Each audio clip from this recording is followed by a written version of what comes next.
What's up? What's up? Welcome back to another episode. I am your host, Corey D, co-host, Just Bree. just Bree. How Just you doing this Bree. morning? How you doing today, I, man? every day I am. Okay. Must be a long week, boy. I tell you, it's a long week. Yes, I got It's a long season. uh, yes, I got some lemon ginger tea, so please forgive me for the sipping during the show. My voice is all over the place right now. I don't have anything to sip yet. Oh, so- all right. So today. What are our topics for today? Let me go there to you. I know I left it to you.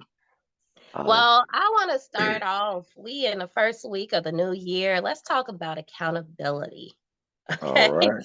But more specifically, like calling people out. Like I've seen a lot of people blasting other Mm, people, and in particular, with our generation, I've seen a lot of people like blasting their parents. mm. There seems to be a big issue. So my question to you is like, when is it appropriate to publicly blast someone? You know what? Really, in just my opinion, it's not. It's not appropriate. You should handle your business behind your closed doors, but some people just aren't there. Some people give into their emotions. Some um, it just that just is. Some people, I guess, they consider themselves exposing someone, and it really doesn't have that much impact on them. You get it out in the open, you may sway a few people, but in the grand scheme, when people know someone like genuinely, like truly know someone, it's not going to really change who that person is or how they're perceived by other people. People may approach them a little more cautiously with stuff, but um, I mean, the thing is, what do you ultimately get out of it? Because in some respects, you end up looking crazy yourself, you know, or is But it don't some something? people need to be exposed? I mean, what are you exposing them for? Like Bernie Madoff, that needs to be exposed. Like, dude, you're stealing people's money. You're ruining their livelihood, their generational legacy, whatever they were trying to build. That needs to be exposed. But if you're being abusive, like physically abusive towards someone, that needs to be exposed. Um, but just because you having a temper tantrum, you mad about, something not going the way you wanted it to, nah, Now, just well, let my me it's center my it on opinion. this and let me narrow it to like I said, our generation is really, I see a lot of contention with our generation and their parents Mm, because what I see for individuals like myself and a lot of people that I'm surrounded by, we're on mm, this journey of like self-actualization, accountability, spiritual mm, growth. And then we're realizing like there have been a lot of traumatic experiences. So maybe not physical abuse, but yes, there has certainly been a lot of manipulation, denial of experiences. And for a lot of people, it's like I'm trying to move forward, I'm trying to grow, but I mm, can't because I still want to be connected to these people, but they can't take accountability. And for some of our, like a lot of our parents, we're taught to like present well.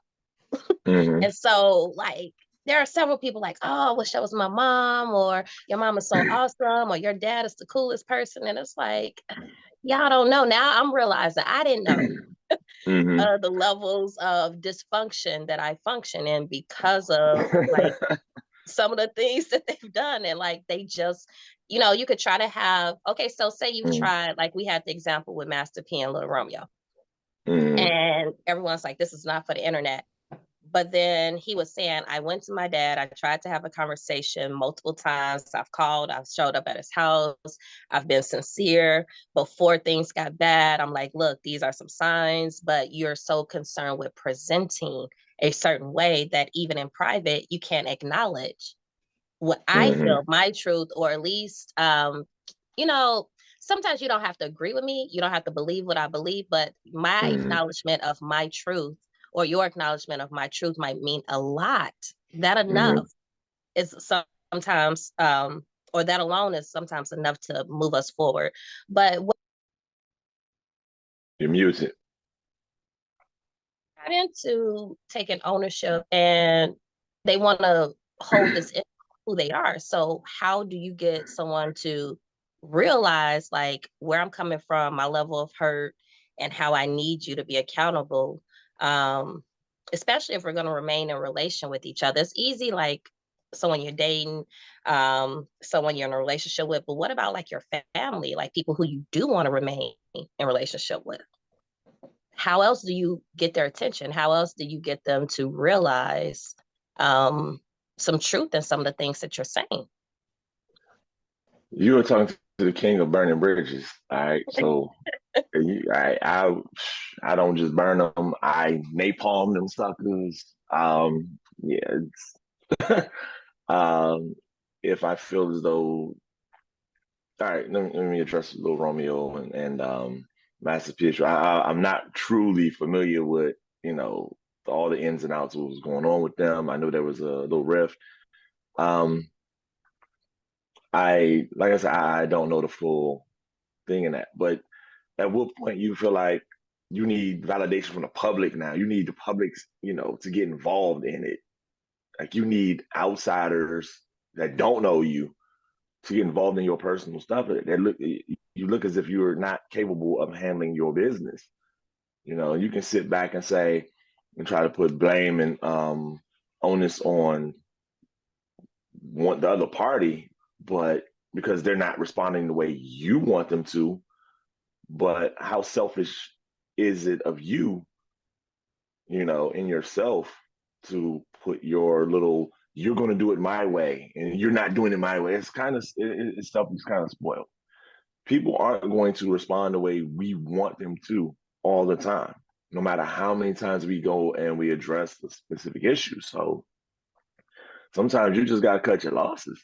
All right, you're just not getting it. You're just not going to conform. You're not going to let me let you be where you are and let me go ahead and start moving myself forward. And with family, it gets difficult because there's that, you know, that bonded tie of time, emotion, memories, that history that's long standing is there. And it makes it hard, especially like parental, you know, bonds and things of that nature. It makes it very hard to, you know, say, you know what, this just isn't. Sometimes it takes a step back. You need that step away so you can come back with a clearer vision, a clearer head, and understand, all right, this is what's going on. But um, everyone's situation is a little bit different. Everyone moves the same way, though. Now, there's the catch. Everyone's situation is different, but you move the same way. You move within the realm of your own self interest. What's going to make you feel better? But if you're looking for that in someone else to help you feel better, you're looking in the wrong place. You got to start feeling that within yourself. You got to work that out within because ultimately it's going to be you. It's your mind. It's your heart. It's your, you know, your body, your emotion, your But spirit. sometimes it's not about just healing yourself. And with the Little Romeo situation, no, we don't know the ins and outs and the depths. We just see posts on social media. Yeah, I just see But they fast beefing. forward, and at the end of the year, I don't know. He wanted a real genuine conversation with his dad, and it seems as though at the last post that they had one. So it seems Mm, that that public exposure at least got his attention enough to say, I've been knocking at your door, let me in. mm. I don't, I mean, I'm not saying it's the best method or that I agree with it, but it brought them back together. I don't know what the end result is going to be and how fruitful it's going to turn out, but that was the point. And when your family is your whole world, how do you like sever that? Like that, like how do you remove yourself from your entire world? And as you grow in light and love, and as you go on your journey of life, you want to see other people do the same. So it's not necessarily that I need you to acknowledge some things because it's going to aid in my own personal healing, but like, I Mhm. want you to be healed too. Well, and that's all fine and well intentioned to want the other person's healing as well, but people are going to have acceptance and they find their healing in their own time. And sometimes we get to a place where we're trying to force that on someone else, like, grief, for instance.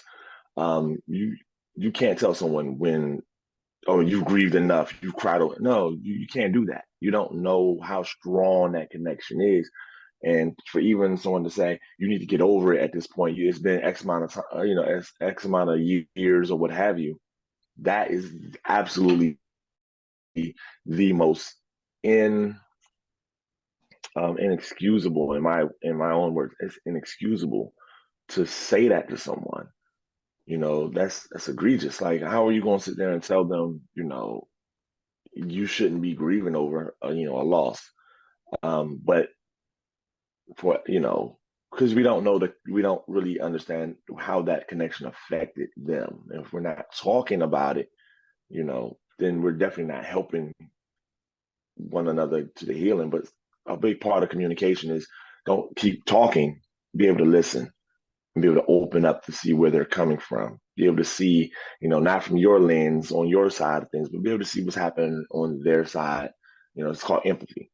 Be able to empathize with them, and it may help you gain some understanding as to why they're responding in a certain way. Again, with Master P and Romeo, I don't know what the argument was about. I just saw like a couple postings here and there, and I'm like, oh, this family drama. They need to sort that out. I don't think that should have been made into this big public thing, even with someone not communicating. Like, okay, you're just not trying to talk to me at this point.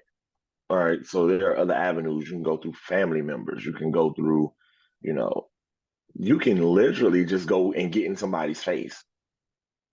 What I mean? But I'm always question, like, at what point did we start turning towards social media for our But I think that's just it. I think our society has shifted quicker than we are keeping up with it. And so, for anyone that's in our generation or older, it is almost like egregious that you would put anything out in public. But that's what I mean. Now we have social media. And so it's like Mhm. real public. But think about it, when we were kids, you didn't talk, like, literally, that was a phrase, you don't talk outside your house. Yeah, Anything that exactly. happens in this house, you don't say Stays in your anything house. about it. But it's a lot of things, and in that exposure, I'm not personally going to do it because of how I function and how I operate. Hmm. I'm all for calling some stuff out though. I'm all for naming Hmm. something for what it is, but I'm just not going to blast it on the internet because it's layered. It's a lot of reasons why I would not. Hmm. However, I'm not offended or taken aback or questioning when I see other people doing it publicly, because it's like, yes, put your foot on their necks and dig in, because without those discussions, we have generations of just being quiet, sweeping stuff under the rug, ignoring it. And Hmm. then we have generations of trauma, dysfunction, stress, people living. Um, it's not even really living when you start Hmm. to realize, like, I don't even know true happiness. I don't really know how to trust people. I don't know Hmm. some basic human needs, like feeling secure, feeling safe, when you realize, like, everything around you is kind of a farce and a manipulation, or you've Hmm. been like operating under the systematic generational dysfunction. Like, you Hmm. really need something different, but it's because we don't say anything. It's Yeah. not uncommon for, in our culture, for somebody to sit across the dinner table at a holiday from their abuser, Hmm. and nobody acknowledges it. You don't speak on it. You don't say anything. You just let it go. And now, as an adult, it's plaguing me. Not just for me. Now there's a new set of kids. Hmm. Now there's a new generation coming up, and then when you start to see some of the same misbehavior starting to sprout up because of the same functions of, we don't address things, we don't call things out. That's your elder. Hmm. Don't disrespect them. No, they wrong. they dead ass wrong, and how they function and how they interact with other people Mm-hmm. is toxic, it's damaging, it's Mm-hmm. counterproductive, but nobody says anything. That's just how she is. She a high ass. She Mm-hmm. always been that way. She messy. She always been that way. Like, no, put your foot on their motherfucking necks and call them out, because without doing that, if everybody in the family wrote on that and stood on it, then that Mm-hmm. person wouldn't be able to function that way. Right. But we just don't Now speak that, on it. yeah, that those cases, I absolutely agree with that. Address those moments. You know, I live on Wish Street. You know what I mean? I wish I would find out this is happening and under my watch. You know, this is my family here. You know, as the head of my family, I'm like, nah, my first job is protection. So you come across on grounds like that, yeah, I'm coming. You know, I'm coming for Well, you. we spoke on Little You Romeo. know, I'm trying to think originally when I thought but of this topic, like when I mm, first saw thought of it, it was I saw a clip from Love and Hip Hop with Scrappy interacting with his mom. And while mhm, I personally couldn't relate to that background, I didn't grow up in a trap house and my mom was a pimp. mm. Like, no. But like, first of There's all, a you have that to get right to a there. point of, There is a level of dysfunction there. but you There's a have to, high first level it of comes dysfunction. a realization, but seeing something like that moment with Scrappy, seeing something with Lil Romeo, first of all, for someone like me and coming from families where everything is like quiet and hush hush and just handled secretly, like it was good to feel like, yes, like, see, they said it perfectly. Like, first of all, you're not alone. It's not just your crazy ass family. You're not the only Hmm. person frustrated. It's helping find like resources. So, yes, if you can't change that person, if you can't get to them, I'm in the same boat as you. How are you functioning? How are you moving forward? Like, that Hmm. public exposure is bringing about a lot more resources for those who are invested in healing and taking accountability for their role in the Hmm. dynamics and how to move forward. Hmm. No, I agree. I mean, you will get that person's attention in the respects of either they're going to self-reflect and see, okay, where did they go wrong? What was really happening with them? You know, or they're going to just let that thing roll off and keep it moving. It's one of two things that are always going to happen with it. You know, it's either going to be addressed or it won't be by that, you know, the person or the target of, you know, said thing. You know, I've been put on blast, and then it's like, okay, let me see what all happened, and then you know, going back and reflecting on, all right, here's where I was wrong on these things here. You know, how did I get to that place? You know, okay, well, I'm willing to hold myself accountable and, you know, for my role in how things turn out. But be prepared for someone, especially when you put them on blast, be prepared for them to be able to come back and say, okay, and let me tell you about yourself. Mm. You know, for any there, and I live on it. For every action, there is a equal opposite reaction. And sometimes the worst reaction is that silence because you don't know what's coming and you don't know when it's going to come. So, and that's fine, you know, but are you really worrying about that? You know, and what is it really about? You know, what is it really about? Because when there's nobody championing behind you or cheering you on anymore, then they start looking at you like you're crazy. Because no matter what, truth is going to always start seeping out here and there, you know. Now, when it comes to, and I'm going to go into the family dynamic with these quote unquote family abusers, they are rampant in our families. But, you know, these toxic people, they're just there. How you weed them out? You know, sometimes people, you're like, oh, such and such uncle coming through, yo, hide this, hide that. Make sure you watch him when he come through the house. You know, like You damn, you got know, one of them relatives too? you You gotta you watch them when they in your following, house. you fire. Everybody got them relatives. You know, you watching them sometime they come, you sitting there like this, looking at them. You're uncomfortable because you got to hold a conversation you don't want to It's have like, I need to go to the with them bathroom. All right, I'm gonna go with you. just to keep them occupied, right? They get up, go in the bathroom. You sitting there, you go in the bathroom, take a look around, see what's in there real quick, or you do all that scanning just so it's nuts. And truth be told, man, a lot of the men catch that flag way more than the women do. You And think so? I've seen, hell yeah. As a man, you are immediately guilty. Without question, you are guilty first, and then you have to prove your innocence as a man. You're guilty first, and then you have to prove your innocence. Whereas woman is innocent, and then she's sympathized with. It's not even empathy. It's we're gonna sympathize with you. Oh, girls, and that's why we brush that. And most of the most toxic stuff happens between the women.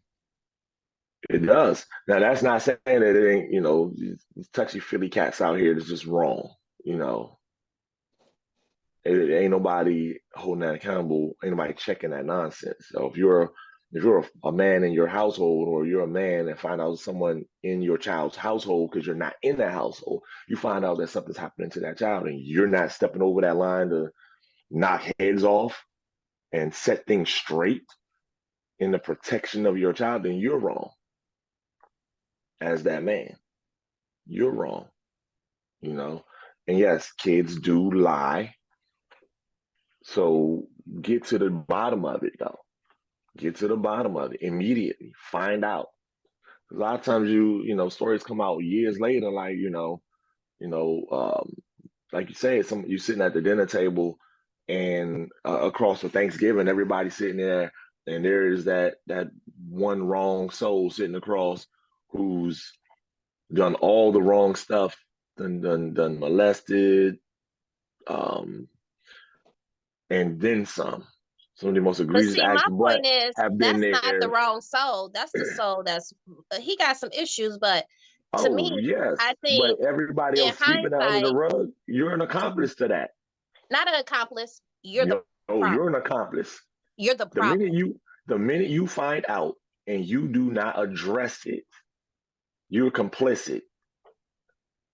But that's what I'm saying. I think a lot of us are realizing, I think it's easy in that regard when we think of like traditional abuse or like physical, emotional, sexual, like, yes. Now, But I'm let's talk talking about that about, psychological abuse, because the masters of mind manipulation have always been women. and but I'm gonna say it's not just women. Like I would say Oh, men have learned the tricks of the trade, especially men growing up in single parent households with multitudes of women. They've learned no, what I'm what talking it looks about in like, how to relations do to it. family dynamics, it's not like men women dynamics necessarily and the art of manipulation. In a sense, I'm not saying like okay, how can I put it back on track? So it's not like outright abuse. Like, let me be clear.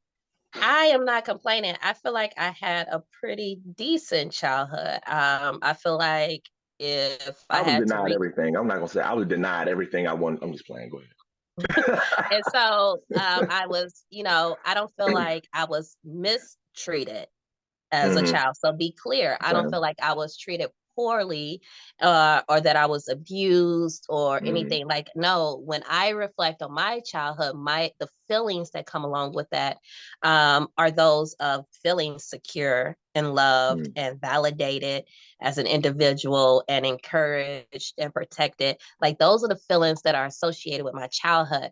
My point is, and what part of what Little Romeo's post was addressing, and then Scrappy's address to his mom is, I think it offends our parents and puts them on extreme defense immediately because what you're hearing is, I was a bad parent, and how dare Hmm. you?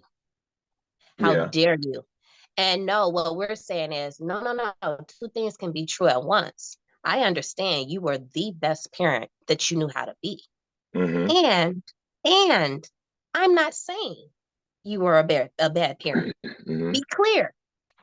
But there are some things culturally, generationally, in a familiar realm that need to be addressed and exposed even within the family. Like we is some things Hmm. that now I'm remembering, and I'm remembering them differently.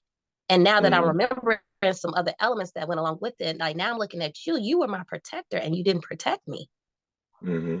You were the person who should have made sure that I understood, like, following this path or doing some of the same things that some people before you did is going to end up in the same result, but you didn't address that. You like those are the things that we're saying, like, or how depression is at a much higher rate. Mm-hmm. Anxiety is at a much higher rate. And now we're figuring out, like, no, I'm an anxious person because actually what I thought was security wasn't. Like, I can't Mm-hmm. lean on that anymore. It's not stable for me anymore. And I need you, like, in order for me to rebuild anew, I need that acknowledgement. I mean, what do? I think a lot of people are crying out because I think for a lot of individuals, just having that acknowledgement of I'm not crazy, what I Mm-hmm. believe happened, happened. My Mm-hmm. truth is valid, but you're just Mm-hmm. dismissed like, no, that didn't happen, or you're exaggerating, or that's like, so I'm talking about that level of manipulation. I think you're right that we have to have a lot of empathy.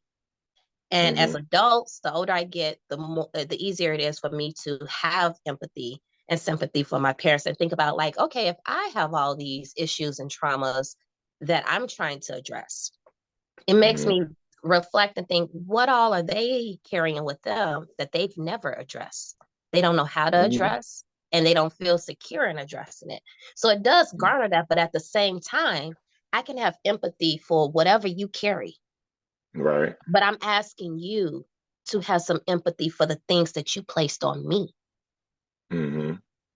And that acknowledgement is just not happening. Once somebody shows me the manual for parenting, then we can have that full on blown discussion. Let's be real. This ain't cookie cutter. You are dealing with, especially when you got multiple kids, you're dealing with multiple personalities. And I don't care what nobody says. Every parent picks a favorite. This is my favorite kid. Why? Because that's the one that either gravitates most towards you or pulls the furthest away from you. But you see the most fight with, the fight for. To straighten things and to try and find balance though. That's not saying you love any of the other ones any less. It's just that's your favorite, and that's real, But how does it make the others feel? How do you show, and how do you explain it? How do you split your time? It's difficult because again, there's no manual to that. I could have a whole list of grievances with my upbringing, with my family, and at one point I found that I did. And what helped me was, all right, it's just like there was no blueprint for this, how I came into this world. There was no plan for that. There's no manual on how to deal with this personality. They did what they did as far as rearing. They did what they did based on what they knew or didn't know, how they, what they saw, what they thought would be best. Now, when it came to um, the preparation for certain things, I missed out. And that's where that anxiety comes from when you're not prepared, you know? Um, but yeah, when you're not prepared for, what's coming, or what could come, when you're not trained on how to adapt or how to adjust to harsh changes, when you don't feel confident and secure that you can go to someone and say, hey, this happened to me, you know? Because even as children, they want to protect people. I don't want to get such and such in trouble, you know? That's going to get them in trouble. But you're victimized, but you want to protect them because of a relationship. And we have to start teaching in there, hey, I don't care who the hell it is or what our relationship is. If someone hurts you or harms you, you need to instill that. That's something that needs to be instilled in our children, so when they grow up, they're not just allowing people to do things to them because that type But of I stuff think that in a informs their whole upbringing. It does. It informs their whole upbringing, how they interact with other people. But I think it's so easy to see it in certain ways. Yes, if somebody does a Yeah, bad no touch, like that's so easy. But like what I'm talking about but is, it's preparation, but what even I'm for that, talking even about for the is mental stuff, not even for just the mental stuff. preparation. What I'm talking about is okay, it's not like it's very much more nuanced than we can explain. Like just your family. So I'm one of six. I have Hmm. five siblings. I have one older brother and four younger sisters. We're a very close, tight knit family who work in conjunction with each other. So sometimes that's how I grew up. Like you sacrifice for your family. It's a give and take. So do I Hmm. want to do this? No, but we're family. We help each other out. Those things like, but building those dynamics, especially like my dad's philosophy is your sisters are your best friends for life. And I truly believe that. But when some of the family dynamics, some of the behaviors that they've learned and have been excused in, like little things, like my youngest sister, she's a hothead. To this day, she's 29 years old. And I love her. I love her personality. But to this day, when she comes around, people walk on eggshells. They are afraid. They're literally afraid of her and they're afraid to set her off. But forever, it was okay, she's the baby. So let her slide. Let her slide. Hmm. Like India did this, let her slide. Well, she did this, let her slide. Let her See. slide. Because that's what you do. It's the baby. It's the baby. And so you've Hmm. played, I've like someone like me, I'm the oldest daughter. Hmm. So the oldest sister, and I've played into those dynamics. Like those are my little sisters, whatever. Like they do things to violate me. Like it's petty, whatever. I'm not gonna retaliate. I'm not gonna hold it against them. I forgive. We move on. That's my sister. That's my sister. That's my sister. And then you start to realize like that is damaging. Hmm. That pushing that narrative, no matter what, that's your family. No matter what, you Now, still show up for them. No matter, hmm, and like so that level of damage that you don't realize is happening and that toxicity, but also because when they were growing up, and if I look into now knowing more about some of their dynamics with their siblings and their parents and how they grew, no, having that close knit relationship with your family, with your siblings was everything because they didn't survive without their siblings, good, bad, or hmm, indifferent. hmm. They did not have anyone else besides their siblings. So that's why it's so ingrained in them. Like no matter what, you got to stay in connection with your siblings.